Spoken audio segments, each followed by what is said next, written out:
അദ്ദേഹത്തിനെ ശസ്ത്രക്രിയയ്ക്ക് വിധേയനാക്കിയ ഡോക്ടർമാരുടെ സംഘവുമായി സംസാരിച്ചിരുന്നു.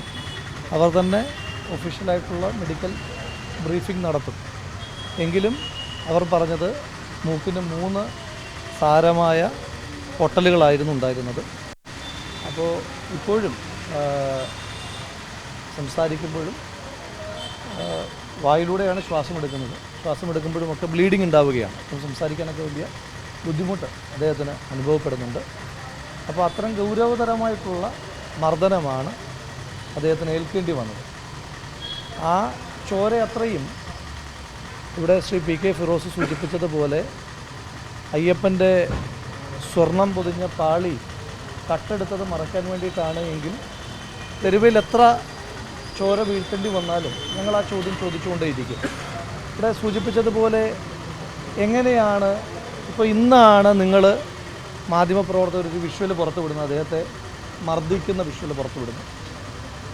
അദ്ദേഹവുമായി സംസാരിക്കുന്നതിനോടൊപ്പം ഉണ്ടായിരുന്ന ആളുകളുമായി സംസാരിക്കുമ്പോഴും 2 തവണയായി, 2 അടിയെന്നല്ല 2 തവണയായിട്ടാണ് അദ്ദേഹത്തിനെ പോലീസ് മർദ്ദിച്ചതെന്നാണ് ഒപ്പം ഉണ്ടായിരുന്ന ആളുകൾ പറയുന്നത്. അപ്പോൾ അത്തരത്തിലുള്ള ഒരു അന്വേഷണത്തിലേക്കും കടക്കാതെ SP ബൈജു എന്ന് പറയുന്ന ഉദ്യോഗസ്ഥൻ, അയാൾ ഏത് ആധികാരികതയുടെ അടിസ്ഥാനത്തിലാണ് പോലീസ് ഷാഫി പറമ്പിലിനെ അടിച്ചിട്ടില്ല എന്ന് പറയുന്നത്? അപ്പോൾ ശ്രീ ഷാഫി പറമ്പിലിനെ പോലൊരാളെ പോലീസ് അടിച്ചിട്ടില്ല എന്ന് SP തന്നെ പറയുന്നു. അതിനുശേഷം അദ്ദേഹം പരിക്കുമായ ആശുപത്രിയിൽ ശസ്ത്രക്രിയയ്ക്ക് എത്തുന്നു. അതൊരു പൊളിറ്റിക്കൽ സ്റ്റേറ്റ്മെൻറ്റാണ് SP നടത്തുന്നത്. CPM രചിച്ച ഒരു സ്റ്റോറി ബോർഡുണ്ട്. ഇന്നലെയൊക്കെ CPMൻ്റെ ഉത്തരവാദിത്തപ്പെട്ട എന്ന് നമ്മൾ വിചാരിക്കുന്ന നേതാക്കന്മാർ നടത്തിയ നിരുത്തരവാദിത്തപരമായ പ്രസ്താവനകൾ പറയുന്ന സ്റ്റോറി ലൈൻ ഉണ്ടല്ലോ. ആ സ്റ്റോറി ലൈൻ CPM പറഞ്ഞോട്ടെ, പക്ഷേ ഒരു ഉദ്യോഗസ്ഥന് യാതൊരു വിധമായ അന്വേഷണവും നടത്താതെ എങ്ങനെയാണത് പറയാൻ കഴിയുക? അപ്പോൾ ഉദ്യോഗസ്ഥൻ ഇതിനകത്ത് ഡെസിഗ്നേറ്റഡാണ്. അവിടെ ഇപ്പോൾ ശ്രീ PK ഫിറോസ് സൂചിപ്പിച്ചതുപോലെ ആര് ഡെസിഗ്നേറ്റ് ചെയ്യും? നിങ്ങൾക്കറിയാം, കഴിഞ്ഞ വടകര തെരഞ്ഞെടുപ്പുമായി ബന്ധപ്പെട്ട് ചുമതലക്കാരനായിട്ടുണ്ടായിരുന്ന ഒരാളാണ് ഞാൻ. ശ്രീ PK ഫിറോസ് വടകര മണ്ഡലവുമായി ബന്ധപ്പെട്ട് വളരെ സജീവമായിട്ടുള്ള പ്രവർത്തനമായിട്ടുണ്ടായിരുന്നു. വടകര മണ്ഡലത്തിൽ ശ്രീ ഷാഫി പറമ്പിൽ സ്ഥാനാർത്ഥിയായി പ്രഖ്യാപിക്കപ്പെട്ട ദിവസം മുതൽ അദ്ദേഹം വളരെ രൂക്ഷമായ അക്രമം നേരിട്ടുകൊണ്ടിരിക്കുകയാണ്. അദ്ദേഹവുമായി പുലബന്ധം പോലുമില്ലാത്ത വിഷയങ്ങൾ ആ തെരഞ്ഞെടുപ്പിൻ്റെ സമയത്ത് അദ്ദേഹത്തിൻ്റെ തലയിൽ കെട്ടിവെക്കുവാൻ ശ്രമിച്ചു. നിരന്തരമായി പ്രകോപനം സൃഷ്ടിച്ച് അദ്ദേഹത്തെ സംഘർഷത്തിൽ കൈകാര്യം ചെയ്യുവാൻ വേണ്ടിയിട്ടുള്ള ശ്രമങ്ങൾ CPMൻ്റെ ഭാഗത്തു നിരന്തരമായി ഉണ്ടായിക്കൊണ്ടിരിക്കുകയാണ്. അത് തെരഞ്ഞെടുപ്പിൻ്റെ കാലയളവിൽ തന്നെ നിങ്ങൾക്കറിയാം. തെരഞ്ഞെടുപ്പിൻ്റെ കാലയളവിൽ തന്നെ സ്ഥാനാർത്ഥിയെ തടയുന്ന സാഹചര്യം CPM പ്രവർത്തകരുടെ ഭാഗത്തുനിന്നുണ്ടാകുന്നു. മലബാറിലുണ്ടായിരിക്കുന്ന CPM കോട്ടകളിലെ വിള്ളൽ, ഇപ്പോൾ CPMൻ്റെ ഇതിൽ അടിസ്ഥാനപരമായ പ്രശ്നം എന്താ? ശ്രീ ഷാഫി പറമ്പിലിനോടുള്ള അടിസ്ഥാനപരമായ പ്രശ്നം എന്താ?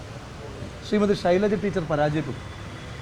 ആ തോൽവി കഴിഞ്ഞ് 2 വർഷത്തോളമായിട്ടും ഉൾക്കൊള്ളാൻ CPMൻ്റെ പ്രവർത്തകർക്ക് കഴിയാത്തത് കൊണ്ടാണ്. അത് 5-10 വോട്ടിനല്ല, 1,14,000 വോട്ടിന് തോറ്റ ആ തോൽവി ഉൾക്കൊള്ളാൻ കഴിയുന്നില്ല. അതുകൊണ്ടാണ് അദ്ദേഹം നിരന്തരമായി ആ സമയത്തെ കാഫിർ സ്ക്രീൻഷോട്ടുകളൊക്കെ നിങ്ങൾക്കറിയാം.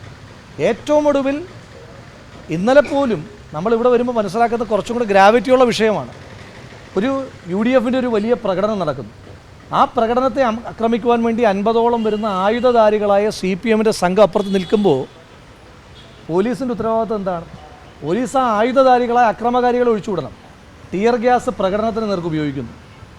ശ്രീ ഷാഫി പറമ്പിൽ അവിടെ എത്തിയിരുന്നില്ല എങ്കിൽ ഒരു വലിയ കാഷ്വാലിറ്റി അവിടെ ഉണ്ടാകുമായിരുന്നു, ഉറപ്പാണ്. പോലീസിൻ്റെ സ്ക്രിപ്റ്റിൽ ആ കാഷ്വാലിറ്റി ഉണ്ടായിരുന്നു. ഒരു വലിയ അത്യാഹിതം ഉണ്ടാകണമെന്ന് പോലീസ് ആഗ്രഹിച്ചു. ആ അത്യാഹിതത്തെ ശ്രീ ഷാഫി പറമ്പിലിൻ്റെ ഇടപെടൽ കൊണ്ട് തടുത്ത് നിർത്തിയതിൻ്റെ കൂടി അരിശം അതിനകത്തുണ്ടായിട്ടുണ്ട്. അത് കൃത്യമായി ഏതെങ്കിലും ഒരു പോലീസ് ഉദ്യോഗസ്ഥന് അബദ്ധത്തിൽ സംഭവിച്ചതല്ല, കൃത്യമായി ബോധപൂർവം സർക്കാരിൻ്റെ നിർദ്ദേശപ്രകാരമാണ് ചെയ്തത്. അത് കൃത്യമായി അന്വേഷിക്കപ്പെടേണ്ടതായിട്ട്.